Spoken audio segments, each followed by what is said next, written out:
Madame, Monsieur, bonjour. 3 août 2019, journée de l'arbre au Burkina. Plus de 200 000 plants seront mis en terre. Toutes les régions sont concernées à l'exception du centre-est. L'organisation pratique dans un instant. Un quatrième cas d'Ebola se confirme à Goma, dans le centre-est de la République démocratique du Congo. De quoi en rajouter à l'inquiétude. L'OMS appelle les pays frontaliers à une vigilance accrue. Le Rwanda, pour sa part, ferme ses frontières. Une fois de plus, bonjour et merci de nous suivre. C'est nouveau et c'est une célébration, un hommage à la nature, un acte pour la sauvegarde de l'environnement. Plus de 200 000 plants seront mis en terre à la faveur de ce que nous appellerons désormais la journée de l'arbre. C'est une initiative du ministère de l'Environnement, de l'économie verte et du changement climatique. Elle est prévue pour ce 3 août dans toutes les régions du Burkina, excepté celle du centre-est qui entrera dans la danse le 10 août prochain. Les détails de l'événement avec Alidou Badini et Adama Koulibaly. Face aux journalistes, le ministre en charge de l'environnement dépeint l'état de la déforestation au Burkina Faso. Plus de 105 000 hectares de superficie de forêt détruites chaque année. Et malgré les actions entreprises pour y remédier, les résultats sont mitigés de l'instauration de la journée nationale de l'arbre. La dite journée pour laquelle nous allons nous entretenir sera célébrée dans toutes les régions. Le premier samedi du mois d'août de chaque année, avec un accent tout particulier dans la région accueillant les festivités marquant l'anniversaire de l'indépendance de notre pays. À cet effet, la journée nationale est célébrée cette année le samedi 3 août dans les 12 régions. La cérémonie officielle, je dis bien la cérémonie officielle, aura lieu à Tenkodogo le 10 août prochain. Cette journée, qui est une action citoyenne visant à impliquer toutes les couches sociales, est un volet de la campagne de reforestation organisée chaque année. Pour la campagne de reforestation 2019, au moins ce qu'on faisait avant, 10 millions de plants seront mis en terre sur l'ensemble du territoire national. Et en particulier pour la journée nationale de l'arbre 2019, placée sous le thème « Arbre et éducation pour une économie verte », il est attendu la mise en terre effective d'au moins 10 millions de plants supplémentaires sur des sites entièrement sécurisés, soit au total, nous attendons 20 millions de plants. La nuit de l'arbre qui vise à récompenser les structures œuvrant dans la préservation des ressources forestières. Une exposition des produits forestiers non ligneux et des conférences vont marquer la célébration officielle à Tenkodogo. Des plans qui ne pourront que mieux se porter avec l'installation de la campagne agricole humide. Cette dernière se déroule pour l'instant assez bien dans la province du Sourou. Une bonne répartition pluviométrique des semis au stade de plan. Constat dans les champs avec Edouard Ouedraogo et Yacouba Gogo. La physionomie de la campagne agricole dans la province du Sourou est satisfaisante selon les producteurs.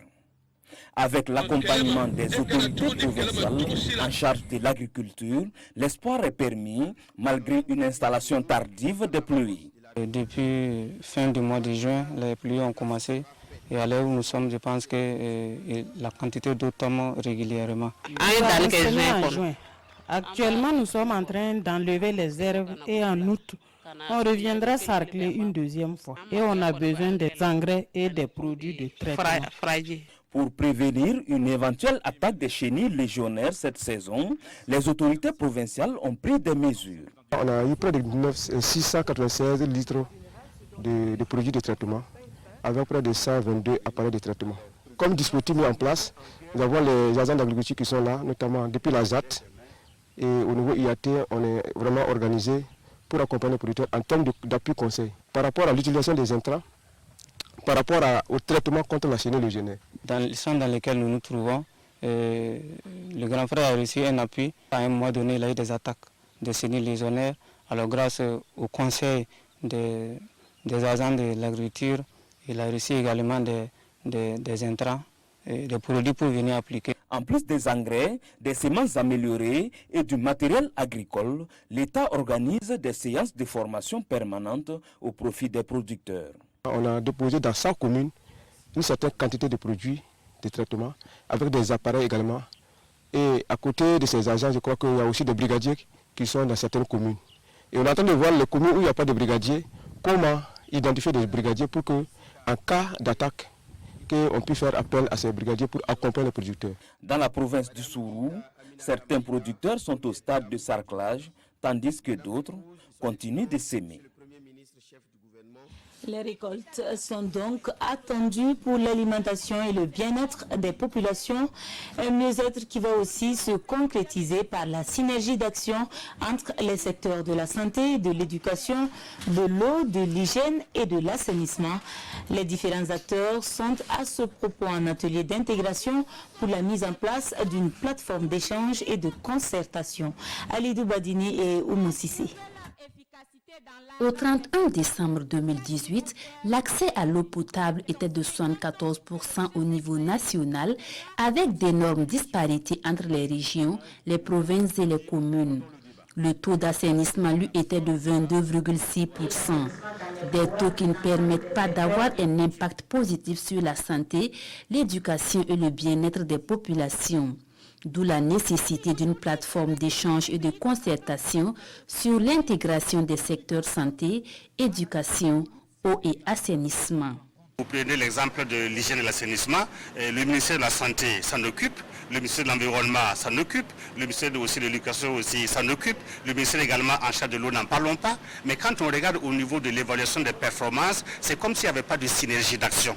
L'atelier que nous menons aujourd'hui, justement, c'est pour mettre en place une plateforme qui va être composée des acteurs de la santé, de l'éducation, de l'eau et l'assainissement, pour qu'on puisse avoir une synergie d'action et savoir effectivement que ce n'est pas une balkanisation le développement. On doit pouvoir se rejoindre. Deuxième du genre, cet atelier organisé par WaterAid et ses partenaires vise à mettre l'accent sur la transversalité de l'eau, de l'hygiène, de l'assainissement et leur prise en compte dans les programmes de santé et de l'éducation. Pour une meilleure santé des économies locales, le PADEL se déporte et prend ses quartiers dans plusieurs autres régions du Burkina. Ce sont l'Est, la boucle du Moun, le centre-Est, le centre-Sud, le Nord et le centre-Nord. Des entreprises ont de ce fait été recrutées pour les réalisations d'infrastructures sur le terrain. Le détail des échanges avec Jean Zongo et Abdelaziz Yagibou. Après le Sahel où il a lancé sa machine de l'essor socio-économique, le programme d'appui au développement des économies locales PADEL se déploie dans d'autres régions du Burkina. La boucle du Mouhoun, le centre-nord, le centre-sud, le centre-est et l'est, autant de régions qui, grâce aux actions du programme, vont bientôt bénéficier d'infrastructures socio-économiques. Il faut à tout prix réussir l'exécution des chantiers prévus. Et pour être à la hauteur de ce défi, responsables, techniciens et acteurs impliqués dans la mise en œuvre du programme échangent ici les idées. Il s'agit en fait de la réalisation de plus de 3000 infrastructures socio-économiques dans ces 7 régions. Et avec un tel nombre d'infrastructures à réaliser, il y a nécessité qu'on puisse s'asseoir ensemble pour discuter, pour construire une intelligence commune sur les modalités de réalisation de ces infrastructures-là, afin de garantir, de fournir aux bénéficiaires des infrastructures de qualité et dans les délais qui ont été établis. Donc l'exercice de ce matin va nous permettre de passer en revue les dossiers techniques, de passer également en revue l'ensemble des préalables qu'il faut lever sur le terrain, s'assurer que toutes les discussions ont été prises pour lever ces préalables et nous permettre en tout cas, dès que les entreprises sont installées sur le terrain, que le travail puisse aller sans discontinuer. À ce jour, le PADEL affiche un bilan positif avec plus de 200 infrastructures réalisées au profit des populations du Sahel. Infrastructures au nombre desquelles des marchés à bétail, des boutiques et des parcs à vaccination. La prudence sur les routes appelle à une mise en pratique des règles en matière de sécurité routière. Former et sensibiliser, une tâche à laquelle s'attelle le ministère des Transports et de la Mobilité urbaine. À travers un atelier, les acteurs du monde des transports de la ville de Dédougou renforcent leurs connaissances et ce pour 2 jours. Le compte rendu avec Yves Ramba et Karim Ouetraougou.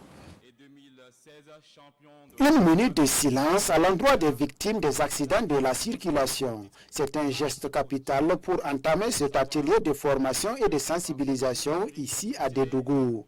Un atelier qui se veut un cadre de partage de connaissances sur les bonnes pratiques en matière de sécurité routière. En tenant donc cette formation, c'est d'arriver à accompagner les acteurs qui sont les premiers utilisateurs de cette route-là, à faire en sorte qu'on puisse donc circuler en sécurité et on puisse également protéger la route en circulant en sécurité.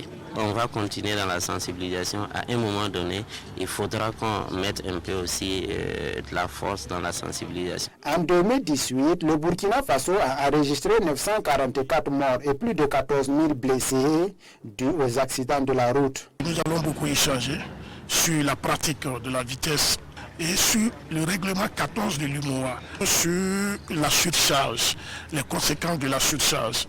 Et ces routes qui sont conçues pour durer au moins 10 ans ou plus de 10 ans, à moins de 3 ans, ces routes-là sont déjà dégradées par le phénomène de la surcharge. C'est vraiment un cadre d'échange, un cadre de sensibilisation au profit de ces transporteurs-là.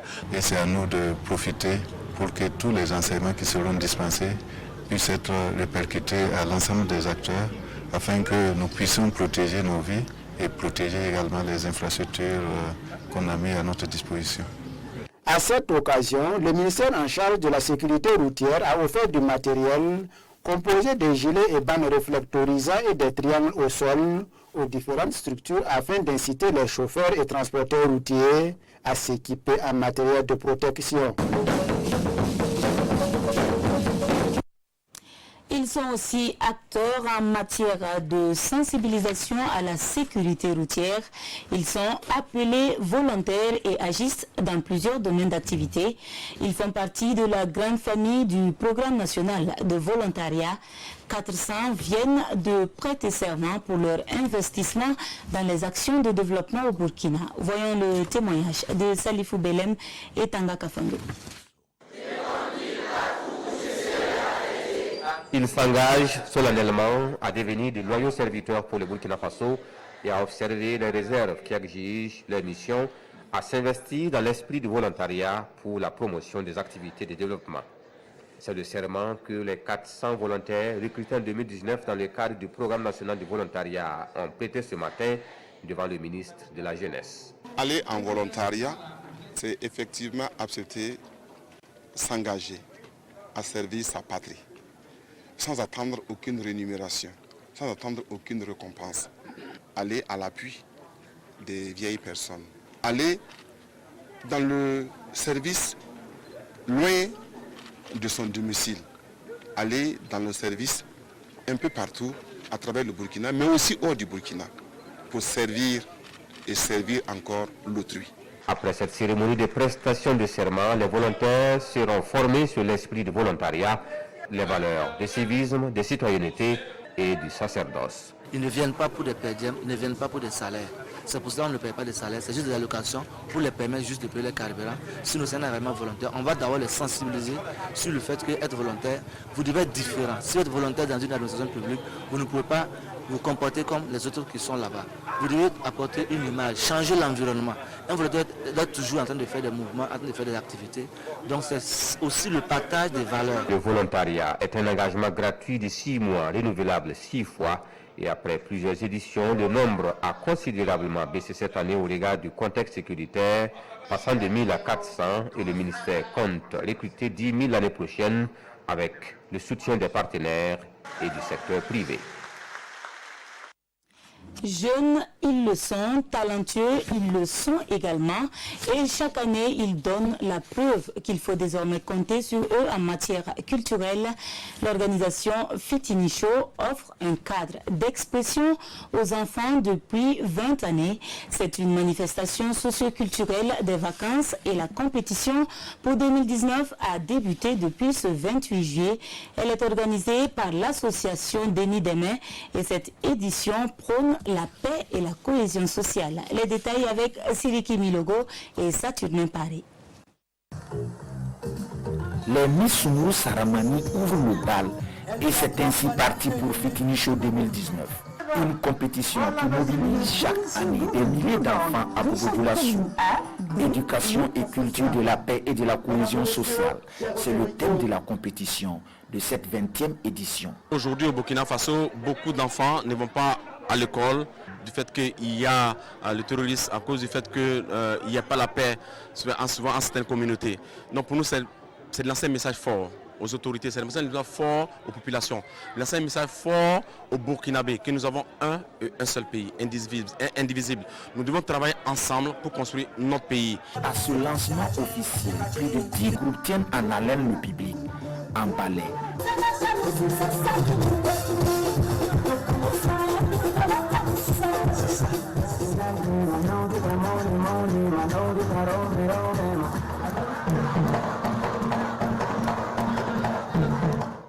Playback, défilé de mode et un sketch.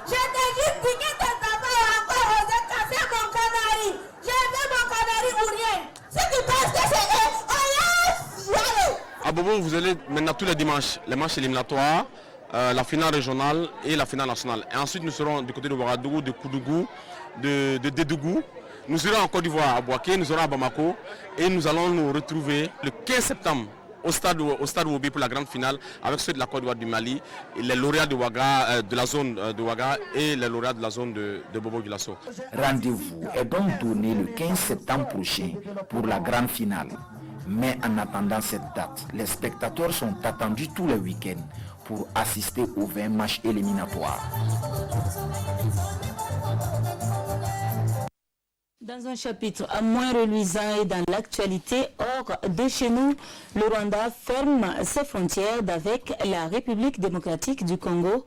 Goma, dans le centre-est, serait une fois de plus exposé à l'épidémie à virus Ebola. Un 4e cas a été confirmé hier jeudi.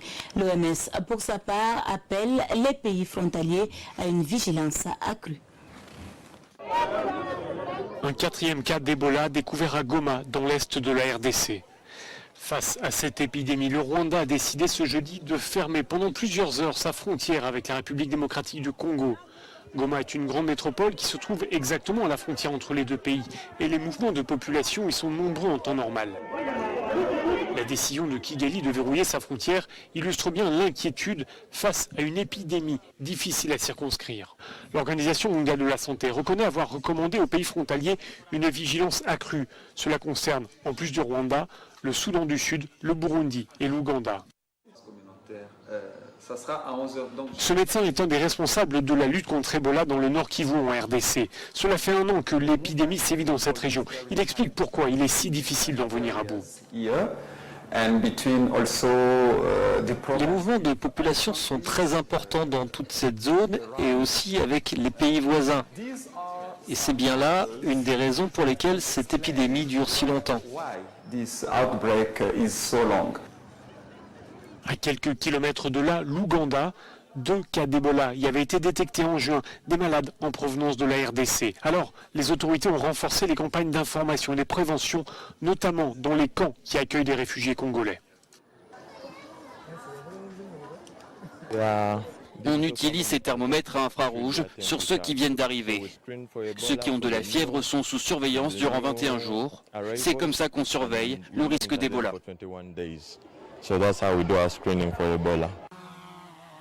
À l'ONU, on assure suivre de près l'évolution sanitaire sur le terrain. Le porte-parole du secrétaire général a même déjà lancé un appel aux donateurs pour qu'ils mettent la main au portefeuille afin d'accroître les moyens de lutte contre l'épidémie. Retour au Burkina pour la revue de presse des quotidiens de la place. Dans les parutions, il est question de la succession au trône de Bousouma, de l'Assemblée générale, des établissements publics de l'État, mais aussi du mouvement d'humeur de réfugiés à Ouagadougou. La lecture croisée avec Vincent Kendrebogo. Des nuits à la belle étoile, la rêve de l'Eldorado. C'est un reportage de l'Observateur Palga à propos de réfugiés qui, depuis plus d'un mois, ont élu domicile devant le Haut-Commissariat des Nations Unies pour les réfugiés. Des réfugiés de cette nationalité qui dorment à la belle étoile devant le HCR pour réclamer à quitter le Burkina Faso pour des raisons de conditions de vie difficiles. Ce que demandent ces grévistes, c'est d'être réinstallés dans un autre pays aux frais du HCR, évoquant l'obligation de cette institution de protéger les réfugiés. À la une du journal Le Pays, une réflexion sur l'administration publique burkinabé à l'occasion de la journée nationale de l'administrateur civil. Et pour le ministre de la fonction publique, notre administration est en train de montrer ses limites. Professeur Séni Kaboré parle d'une sissiparité dans tous les compartiments de l'administration qui s'est écartée du modèle français d'organisation emprunté depuis la colonisation, d'où la nécessité de réfléchir au devenir de l'administration publique burkinabé. Siroya s'attarde sur l'Assemblée générale des EPE en relevant un taux d'autofinancement en baisse au niveau de ces établissements. Une baisse de 29% en 2017 à 26% en 2018 avec des dettes qui sont passées de 58 milliards à 62 milliards de francs CFA. Et puis, il y a les fonds nationaux qui ont réalisé une contre-performance avec des impayés qui sont passés de 4 milliards en 2017 à 18 milliards de francs CFA en 2018, soit une augmentation de 374%. Alors, ce sur quoi il faudra jouer face à tout cela, c'est la maîtrise des charges de personnel et une réduction du nombre des EPE. Qui pour succéder à Naba Sonré, le Dima de Boussouma? La question est posée par Aujourd'hui au Faso. Et selon le journal, le tambour de guerre du royaume devrait retentir aujourd'hui, annonçant la disparition du roi et la vacance du pouvoir. Dès ce matin, c'est la question de la succession qui sera à l'ordre du jour, poursuit le journal. Et il se dit que cette dévolution monarchique devrait se passer sans heurts. Sinon, le ministre de l'Urbanisme et de l'Habitat, Dieudonné Bonannée, est prêt à s'emparer du bonnet royal pour conduire une transition de 12 mois au cas où.